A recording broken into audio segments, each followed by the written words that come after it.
વિદ્યાર્થી મિત્રો, નવા ચેપ્ટરની આપણે શરૂઆત કરીએ. ચેપ્ટર નંબર છે 11, દ્રવ્યના ઉષ્મીય ગુણધર્મો.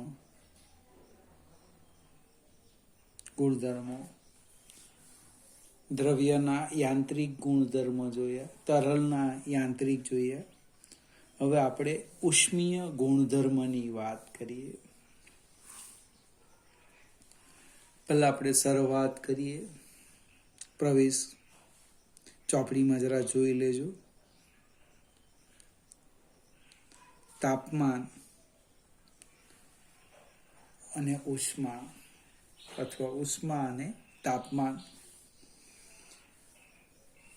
હવે આપણને જે ખબર છે એની હું વાત કરું. જો પદાર્થ ગરમ હોય તો આપણે એવું કહીએ કે પદાર્થનું તાપમાન વધારે છે. મારી પાસે જે પદાર્થ છે એ પદાર્થ ગરમ છે તો આપણે લખીએ તાપમાન વધુ. સાપેક્ષે વાત કરું, મને ઠંડો પદાર્થ છે તો તાપમાન ઓછું. ઉકળતા પાણીનું તાપમાન બરફ કરતાં વધારે અથવા બરફનું તાપમાન ઉકળતા પાણી કરતાં ઓછું. આવો એક આપણો સામાન્ય ખ્યાલ છે તાપમાન માટેનો. તાપમાન એ પદાર્થનું ગરમપણા અથવા ઠંડાપણાનું માપ પણ કહેવાય. તાપમાન એ પદાર્થના ગરમપણા કે ઠંડાપણાનું માપ છે. આનું તાપમાન આટલું છે, આનું તાપમાન આટલું છે, એટલે આપણે એવું કહી શકીએ કે આના કરતાં વધારે ગરમ છે અથવા આના કરતાં ઓછો ગરમ છે. અને ઉષ્મા એ પદાર્થના જથ્થા પર આધાર રાખે. ઉષ્મા પદાર્થના જથ્થા પર આધાર રાખે. ચોપડીમાં એક સરસ ઉદાહરણ છે. આપણે વાતાવરણના તાપમાન, એટલે હાલના ઓરડાના તાપમાને એક ડોલની અંદર પાણી ભરેલું છે અને એક ગ્લાસમાં ઉકળતું પાણી છે. અને ગ્લાસ લઈએ, આની અંદર પાણી ભરેલું છે, ઉકળતું છે. અને એક મોટું પાત્ર લઈ લીધું, આની અંદર પાણી છે. બની શકે આનું તાપમાન એટલે રૂમ ટેમ્પરેચર, ઓરડાના તાપમાને છે ને આ ઉકળતું છે, તો આના કરતાં આની પાસે ઉષ્મા વધુ હોય છે. હવે તાપમાનનો કન્સેપ્ટ ક્યાંથી આવ્યો? તો વ્યક્તિ સ્પર્શ કરે તો એ સાપેક્ષે સ્પર્શથી એને ખ્યાલ આવે કે આ પદાર્થ ગરમ છે કે ઠંડો છે. પણ એ પણ એક સમજાવું, સ્પર્શની વાત સમજાવું. સ્પર્શથી વ્યક્તિએ અનુભવ બદલાય. વ્યક્તિએ ને એક વ્યક્તિ ડાબા હાથ અને જમણા હાથનો અનુભવ કરે તો બની શકે જમણા હાથને જે ગરમ લાગે એ ઠંડા હાથને ન પણ લાગે. બીજું, તમે આશરે કહી શકશો કે ભાઈ આના કરતાં ગરમ છે કે આના કરતાં ઠંડુ છે, પણ એનું માપ એટલે કે સંખ્યા સ્વરૂપે એનું માપ દર્શાવી શકવાના નથી. એ કોણ દર્શાવે? તાપમાન દર્શાવે. હવે એ માપ લાવવાના કેવી રીતે? તો આમાં કોન્સેપ્ટ સમજાવું કે ઉનાળાની વાત કરીએ. ટેબલ પર એક પાત્રમાં બરફ છે.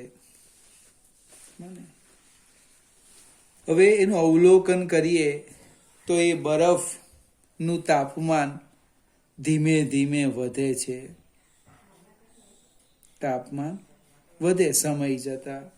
બીજી બાજુ એક કપમાં ગરમ ચા છે, તો જેમ જેમ સમય જાય તેમ એ ચાનું જે તાપમાન છે એ ઘટે છે, એટલે ઠંડી બને. બરફ ગરમ બનતો જાય અને ચા ઠંડી બનતી જાય. આનું કારણ શું છે?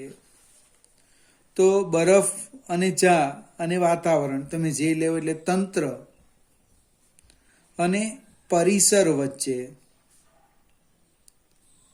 તંત્ર અને પરિસર વચ્ચે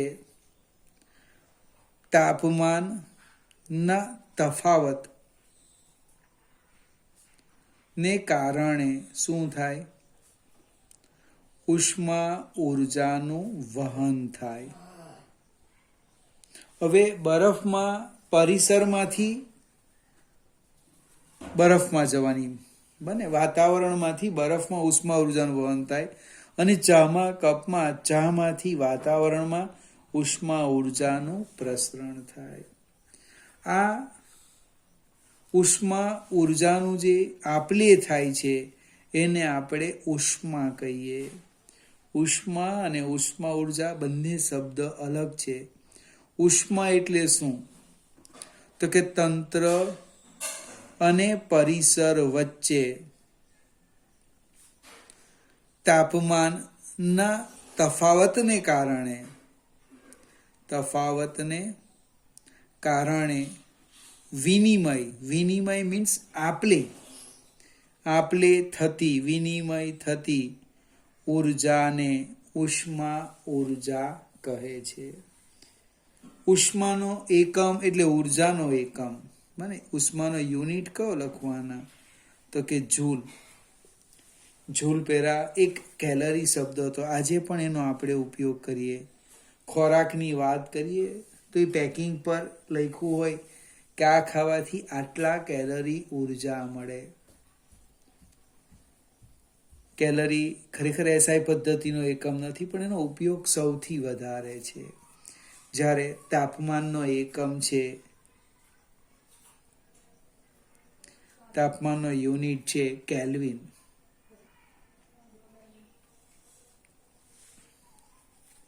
હવે એક સ્ટેપ આગળ વધીએ કે તાપમાન માપવાના કેવી રીતે, એના એકમ કયા છે એની આપણે થોડીક ટૂંકમાં ચર્ચા કરીશું. કે હું પદાર્થને ગરમ કરું, પદાર્થને ગરમ કરવામાં આવે ત્યારે શું થાય? પદાર્થને ગરમ કરવામાં આવે ત્યારે એનું તાપમાન વધે. બે, એની અવસ્થા બદલાય. અવસ્થા બદલાય એટલે ઘનનું પ્રવાહીનું વાયુ, ખ્યાલ આવે છે ને? બરફનું પાણી, પાણીનું વરાળ. અને ત્રીજું એનું વિસ્તરણ થાય. એનું પ્રસરણ, કદમાં વધારો થાય. એટલે પદાર્થને ગરમ કરીએ અથવા ઠંડો પાડીએ તો એમાં આ ત્રણ અસર જોવા મળે. હવે ફરીથી મેઇન પોઈન્ટ્સ પર આવી ગયા. તાપમાન.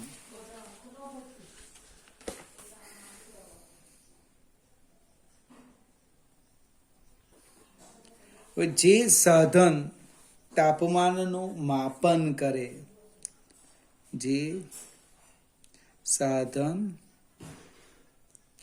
તાપમાનનું માપન કરે તેને આપણે નામ આપેલું છે થર્મોમીટર. થર્મોમીટર શું કાર્ય કરે? વાતાવરણનું, વ્યક્તિનું, આજુબાજુ જે કંઈ હોય એનું તાપમાનનું માપન કરે. હવે આપણે જે થર્મોમીટર જોયા છે તેની વાત કરું તો એક કાચની પાતળા વહેવાળી નળી છે, એની અંદર પ્રવાહી ભરેલું હોય આ રીતના, અને એને બંને છેડે બંધ હોય. આ પ્રવાહી ભરેલું છે.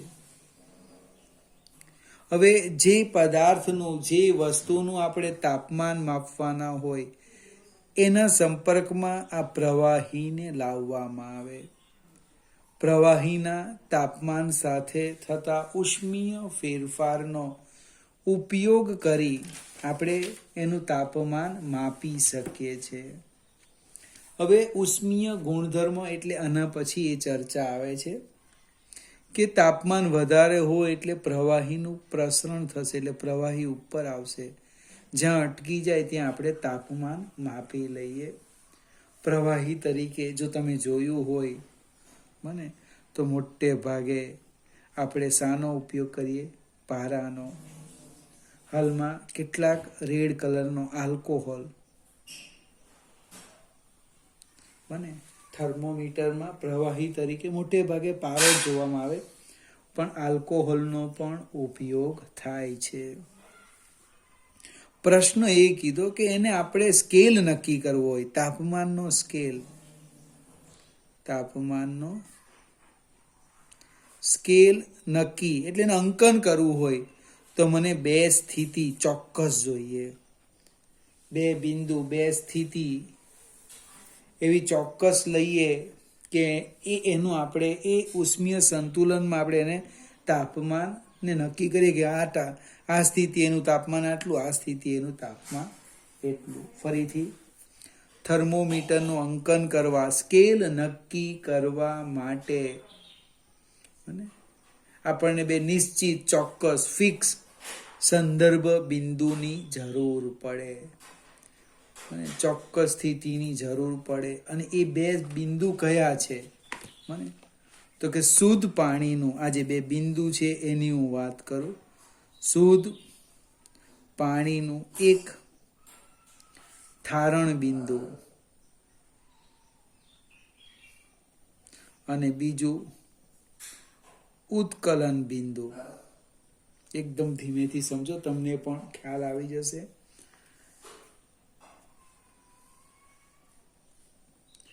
જે તાપમાને મને પ્રમાણભૂત દબાણ હેઠળ શુદ્ધ પાણી ઠારણ પામે, ઠરી જાય, બરફ બની જવાનું, તે ઠારણ બિંદુ, અને ઉકળે એને ઉત્કલન બિંદુ કહીએ. હવે ઠારણ બિંદુ જે છે એનું આપણે તાપમાન લઈ લઈએ 0 અંશ સેલ્સિયસ, ને ઉકળે કેટલાય તો કે 100 અંશ સેલ્સિયસ. એ પહેલા હું તાપમાનના એકમ જરાક યાદ કરાવી દઉં. 9મા ધોરણમાં આવેલા તાપમાનના યુનિટ 3 એકમ છે. એક એસઆઈ પદ્ધતિનો જે આપણે જોઈ ગયા કેલ્વિન, બીજો વ્યવહારમાં સૌથી વધારે વપરાતો સેલ્સિયસ,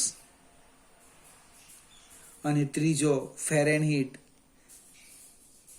મારા ઘણા મિત્રને ખબર બી નહીં હશે ફેરેનહીટ કોણ વાપરે, એ થર્મોમીટર કોણ વાપરે.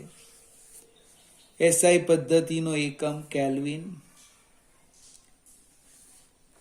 મને વ્યવહારમાં વપરાતો સેલ્સિયસ, ડિગ્રી સેલ્સિયસ, અંશ સેલ્સિયસ લખે, મને અંશ ફેરેનહીટ લખે.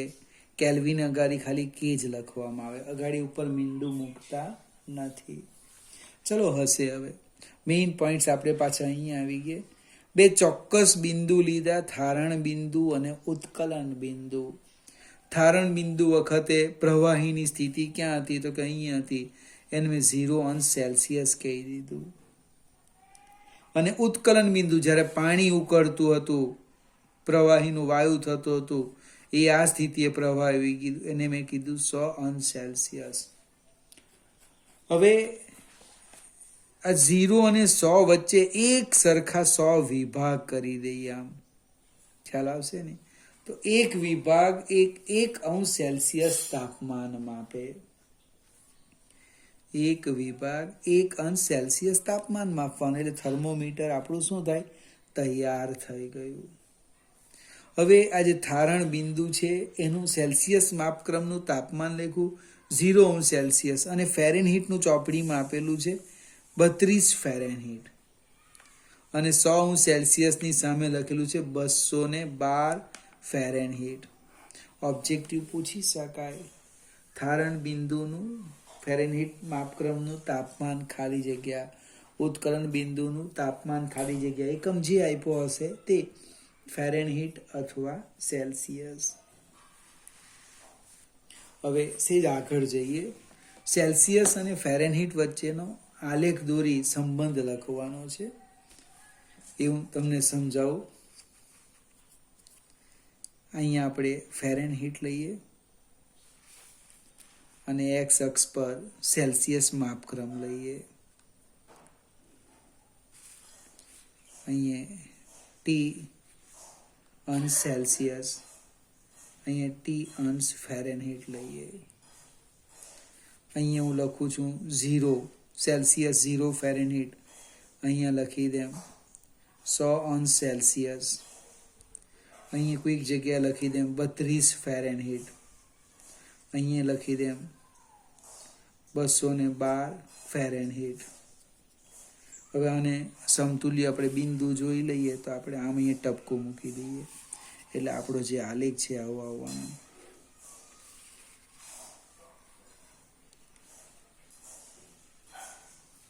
આ જે તફાવત છે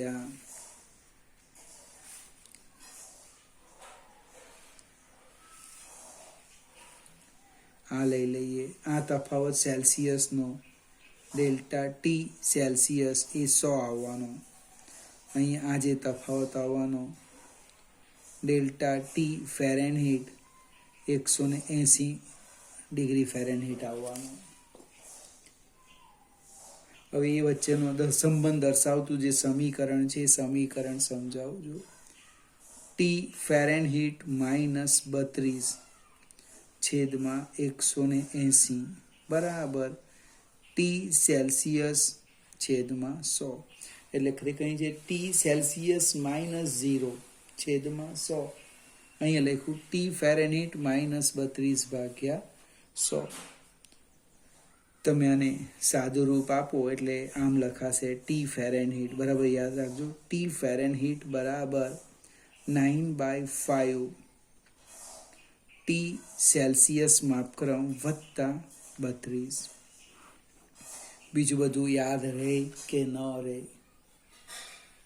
આપણે આટલું યાદ રાખવાનું. ટી ફેરેનહીટ બરાબર 9/5 ટી સેલ્સિયસ પ્લસ 32. ધારો કે ટી સેલ્સિયસ ઉદાહરણ લઈએ, કેટલા લઈ લેમ 40 અંશ સેલ્સિયસ. કિંમત મૂકું તો ફેરેનહીટ કેટલા આવશે? જો 9/5 ગુણ્યા 40 વત્તા 32 એટલે 8 આવવાના. 8 9 72 ને 32 લગભગ આવવાના 104. ડૉક્ટર ઘણી વખત તાપમાન માપે, કેટલો તાવ છે 4 એમ કે 3 એટલે માણસ જાણે મૃત્યુ પામવાનો હોય ને એમ. કેમ? તો કે શરીરનું તાપમાન લગભગ 96.4 ફેરેનહીટ હોય, એની જગ્યા કેટલું થઈ જાય? 104 ફેરેનહીટ થઈ જાય. ફરીથી ફેરેનહીટ આપેલું હોય તો સેલ્સિયસમાં ફેરવવું હોય તો આમાં કિંમત મૂકો. સેલ્સિયસનું ફેરેનહીટમાં ફેરવવું હોય તો આમાં કિંમત મૂકીને શોધવાનું. એક સંભાવના છે, પૂછી શકાય. ફેરેનહીટનો ઉપયોગ માત્ર ડૉક્ટર તાપમાન માપવા માટે કરે, વ્યવહારમાં સેલ્સિયસ જ વપરાય અને ગણતરીમાં કોને લેવાના? કેલ્વિનને લેવાના. હવે ફરીથી થર્મોમીટર પર આવી ગઈએ, એકમ છોડીને. પ્રશ્ન કયો છે? તો આપણે જે થર્મોમીટરની વાત કરી, કાચની નળી,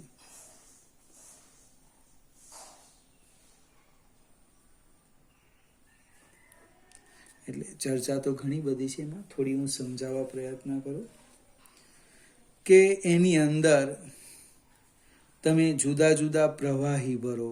એ જે કાચની નળી છે એમાં આપણે જુદા જુદા પ્રવાહી ભરવામાં આવે. તો બધા જ થર્મોમીટર 2 તાપમાન ચોક્કસ બતાવે. આ જે પ્રવાહી ભરે તો દરેક થર્મોમીટર મને કયું? થારણ બિંદુ અને ઉત્કલન બિંદુના તાપમાન કેવા બનાવે? સરખા, સમાન દર્શાવે. પણ એ સિવાયના બીજા જે તાપમાનો છે એ જુદા જુદા બતાવે. અને વચ્ચે કોઈક ધારણ બિંદુ અને ઉત્કલન બિંદુ, આ બે બિંદુ સિવાયનું કોઈક બિંદુની વાત કરું તો મારી પાસે 5 થર્મોમીટર છે. 5 એનું તાપમાન કેવું બતાવશે? અલગ અલગ બતાવશે. તો આપણે કરવાના શું? તો પ્રવાહીની જગ્યાએ વાયુ ઉપર જઈએ. કોઈ પણ વાયુનો ઉપયોગ કરી બનાવેલા થર્મોમીટરથી તાપમાનના મૂલ્યો કેવા મળે? સમાન મળે. એટલે પ્રવાહી મૂકીને શું લેવાના? વાયુ લેવાના. હવે એ પણ સમજાવું. આપણે હમણે નિયમ લખવાના છે. બોયલ ચાર્લ્સ અવસ્થા સમીકરણ.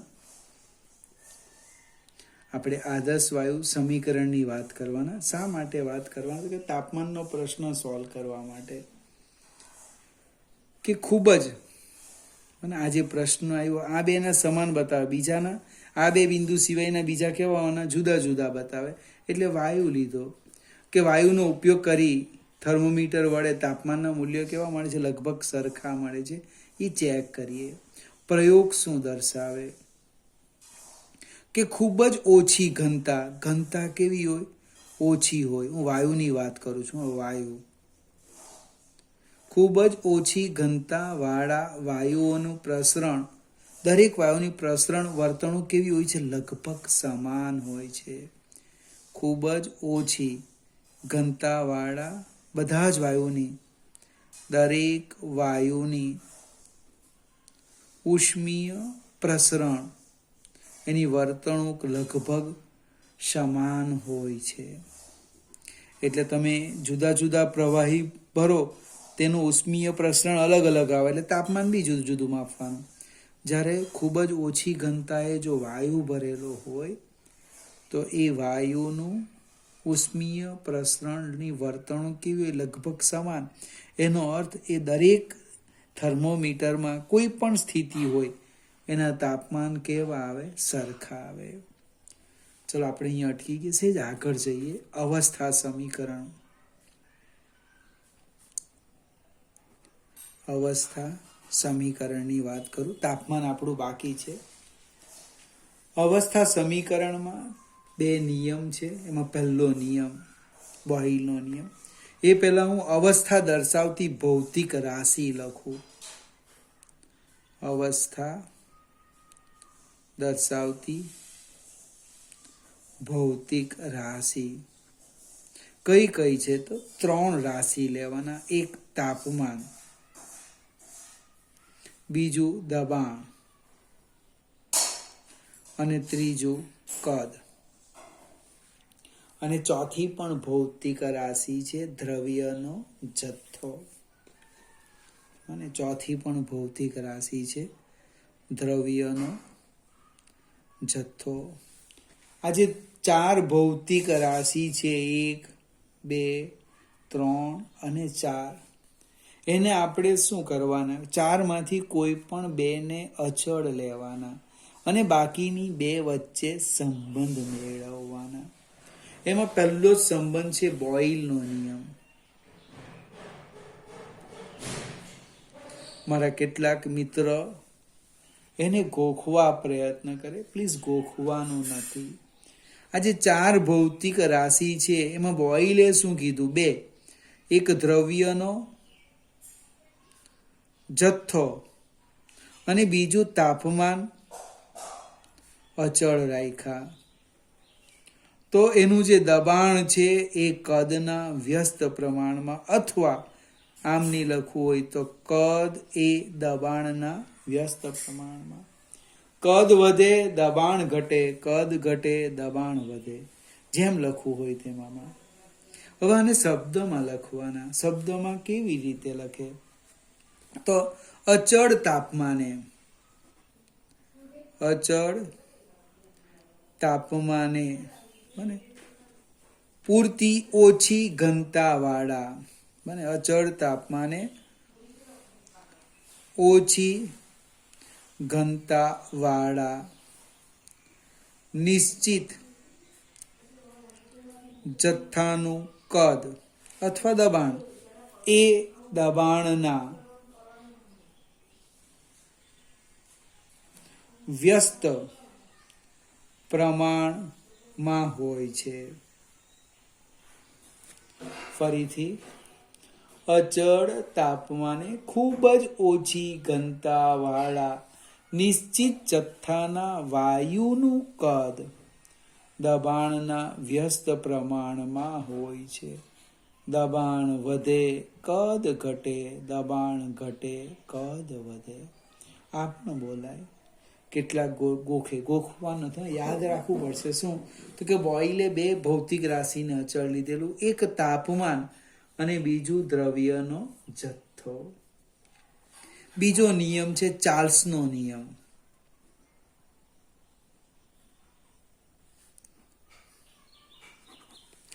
ચાર્લ્સનો નિયમ. ચાર્લ્સે શું કીધું? ચાર્લ્સે દબાણ અને દ્રવ્યનો જથ્થો અચળ લીધો, તો બાકી કઈ ભૌતિક રાશિ રહી? કદ અને તાપમાન. તો એ સંબંધ આવો આવ્યો, વી ચલે છે ટી. અચળ દબાણે, જો ચાર્લ્સનો નિયમ લખવું, ઉપર લખવું એ જ લખવાનું. અચળ દબાણે ખૂબ જ ઓછી ઘનતા વાળા નિશ્ચિત જથ્થાના વાયુનું કદ, નિશ્ચિત જથ્થાના વાયુનું કદ તેના નિરપેક્ષ તાપમાનના સમપ્રમાણમાં હોય છે. અને ચાર્લ્સનો નિયમ કહેવાય. કોઈક મિત્ર આમ પણ લખે, V/T બરાબર અચળ. આને પણ લખાય બોઇલનો નિયમ, PV બરાબર અચળ. આ બંને નિયમને આપણે ભેગા કરી દઈએ તો શું થાય? PV/T બરાબર અચળ. હવે અચળનો અર્થ સમજાવું. અચળ એટલે નિશ્ચિત છે. પણ જો આપણે કેમિસ્ટ્રીની વાત કરું,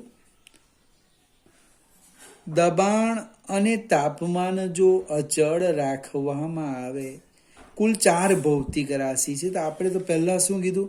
તાપમાન અને જથ્થો લીધો, બીજામાં દબાણ અને જથ્થો લીધો, અને પછી બીજી કોઈ વાત નહીં કરી. હવે એક કામ કરીએ આપણે કે દબાણ અને તાપમાન અચળ રાખી દઈએ. દબાણ અને તાપમાન અચળ રાખવામાં આવે તો વાયુનું કદ એ દ્રવ્યના જથ્થાના સમપ્રમાણમાં આવે. વાયુનું કદ આપણે P અને T ને હું અચળ રાખું તો V ચલે છે વાયુનો જથ્થો. મને 10 જુવારના દાણાનું કદ લેવું અને 200 જુવારના દાણાનું કદ લેવું, વધશે. એટલે જથ્થાના સમપ્રમાણમાં. એટલે આ જે અચળાંક છે એ અચળાંકમાં દ્રવ્યનો જથ્થો આવવો જોઈએ. તો એના માટે લખ્યું અચળાંક PV/T બરાબર μR. મ્યુ દ્રવ્યનો જથ્થો અને R વાયુનો સાર્વત્રિક અચળાંક. આ સાર્વત્રિક શબ્દ ગમે ત્યાં લાગુ પડતો નથી. એટલે કે સમીકરણ આવી ગયું PV બરાબર μRT. PV બરાબર μRT. આને કહેવાય છે આદર્શ વાયુ માટેનું, આદર્શ વાયુનું સમીકરણ, અવસ્થા સમીકરણ. અવસ્થા સમીકરણ. અવસ્થા દર્શાવતી ભૌતિક રાશિ વચ્ચેનો સંબંધ દર્શાવતું સમીકરણ, એને અવસ્થા સમીકરણ. આદર્શ વાયુ સમીકરણ. આદર્શ વાયુ સમીકરણ. જે વાયુ આ સમીકરણને અનુસરે એને આપણે નામ આપવાના આદર્શ વાયુ કહે છે. મ્યુ એ તો લખ્યું અમને જસ્ટ દ્રવ્યનો જથ્થો મોલમાં. આર વાયુનો સાર્વત્રિક અચળાંક, એની કિંમત યાદ રાખવાની 8.31 જૂલ પર મોલ ઇન્ટુ કેલ્વિન. બને તમે આરને સૂત્રના કરતા કરો, પીવી એટલે જૂલ આવશે, મોલ છેદમાં જવાનું, વાયુનો જથ્થો શામાં લેવાના? મોલમાં. તાપમાનનો એકમ કેલ્વિન એટલે જૂલ પર મોલ ઇન્ટુ કેલ્વિન. એનું પારિમાણિક સૂત્ર તમારે લખી દેવાનું, કયું આવે એ તમારે મને જણાવવાનું. આપણે આગળ જઈએ. હવે ફરીથી થર્મોમીટર તરફ જઈએ. જો વાયુનું કદ અચળ રાખીએ, બને નિશ્ચિત જથ્થાના વાયુનું કદ અચળ રાખીએ, બને ફરીથી આપણે થર્મોમીટર તરફ જઈએ. મ્યુ અને વી હું અચળ રાખું તો પી ચલે છે ટી. તાપમાન વધે, અવસ્થા સમીકરણ પરથી લખ્યું, તાપમાન વધે દબાણ વધે, તાપમાન ઘટે દબાણ ઘટે. એટલે જો વાયુનું કદ અચળ રાખી, બને એને થર્મોમીટર બનાવવા માટે આપણે આ સંબંધનો ઉપયોગ કરી શકીએ. અચળ કદ વાયુ થર્મોમીટર. અને તાપમાન વધશે તો દબાણ વધશે, તાપમાન ઘટે તો દબાણ ઘટે. તો એક આલેખ દોરીએ આપણે. આ રીતના લઈ લઈએ. આ અક્ષ પર હું તાપમાન લખું અને અહીંયા આપણે દબાણ લખી દઈએ. તો એ જે આલેખ છે એ તમને કંઈક આવો મળે. એમ જ્યાં સુધી તાપમાન ઘટે ત્યાં સુધી આપણે ઘટાડીએ. અહીંયા લખી દીધું 0°C અને આ રીતે. હવે આલેખને જો હું પાછળ લંબાવું તો શું થાય? જો આલેખને પાછળ લંબાવો તો આ એક તાપમાન મળે છે, બને -273.15°C તાપમાને એમ કે દબાણ ઘટી જાય. એટલે તાપમાન ઘટાડતા જઈએ તો દબાણ ઘટે. દબાણ શૂન્ય કરવું છે, એ દબાણ શૂન્ય ક્યાં થાય? તો કે આને આપણે પાછળ લંબાવીએ તો -273.15°C એનું દબાણ કેવું થઈ ગયું? શૂન્ય થઈ ગયું. જો ફરીથી 273.15°C તાપમાને અચળ કદમાં વાયુનું દબાણ કેટલું થવાનું? 0 થવાનું. આ જે દબાણ છે એ દબાણને આપણે નિરપેક્ષ શૂન્ય તાપમાન કહીએ. અને -273.15°C તાપમાનને શું કહેવાના? નિરપેક્ષ શૂન્ય તાપમાન કહે છે. એને આપણે નવો એકમ આપવાના 0 કેલ્વિન. 0 કેલ્વિન. આ જે તાપમાન આવવાનું એ તાપમાનને આપણે 0 કેલ્વિન, નિરપેક્ષ શૂન્ય તાપમાન, નવો સ્કેલ 0 કેલ્વિન ઓળખવામાં આવે. હવે જે પ્રોબ્લેમ પ્રવાહીમાં હતો એ સેમ પ્રોબ્લેમ અહીંયા પણ આવે. થર્મોમીટરમાં તમે જુદા જુદા વાયુ ભરો તો એ પણ બે સ્થિતિના તાપમાન નિશ્ચિત માપવાના. એના જે આલેખ છે બધા જુદા જુદા આવવાના. અને આ રીતના ચોપડીમાં શું આલેખ મેં એકમાં જ દોરી દેતો છું. આવા અલગ અલગ આલેખ આપેલા છે, વાયુ A, B, C, D, જે કેવું તે. પણ દરેક આલેખ માટે નિરપેક્ષ શૂન્ય તાપમાન સમાન મળે છે. ફરીથી વિદ્યાર્થી મિત્રો, આજે થોડુંક વધારે શીખવી દીધું. આપણે શરૂઆત કરી હતી તાપમાન અને ઉષ્મા. ગરમ પદાર્થનું તાપમાન વધારે, ઠંડાનું ઓછું, ઉષ્માની વાત કરી, એના એકમની વાત કરી, માપવાની વાત કરી થર્મોમીટર. થર્મોમીટરમાં કોને લેવાના? તો કે પ્રવાહી લઈએ. પ્રવાહીમાં પ્રોબ્લેમ આવ્યો, બે જ તાપમાનો નિશ્ચિત માપે, જુદા જુદા પ્રવાહી માટે વચ્ચેના અલગ અલગ માપે. એટલે ત્યાર પછી વાયુ પર ગયા. એ માટે આપણે એક અવસ્થા સમીકરણ મેળવ્યું, પીવી બરાબર મ્યુ આરટી. અવસ્થા સમીકરણ પીવી બરાબર મ્યુ આરટી. એમાં આપણે દબાણ અને તાપમાનના સંબંધનો ઉપયોગ કરીને થર્મોમીટરની વાત કરી. એ વાત કરતાં કરતાં એક નવો એકમ આવ્યો, 0 કેલ્વિન, નિરપેક્ષ શૂન્ય તાપમાન, જેને આપણે 0 કેલ્વિન કહીશું. અને સેલ્સિયસ માપક્રમ કેટલું? -273.15 ફરીથી આટલું જરાક ચોપડીમાં ધીમે ધીમે જોજો, જે યોગ્ય લાગે તે ચર્ચા છે, ટેન્શન નહીં કરું. પણ તાપમાનના એકમ આવડવા જોઈએ, ફેરનહીટ અને સેલ્સિયસ વચ્ચેનો સંબંધ ખબર હોવો જોઈએ. પરીક્ષામાં 2 માર્કમાં પૂછી શકાય. બોઇલ અને ચાર્લ્સનો નિયમ લખી અવસ્થા સમીકરણ મેળવો. એટલે જરા જોઈ લેજો.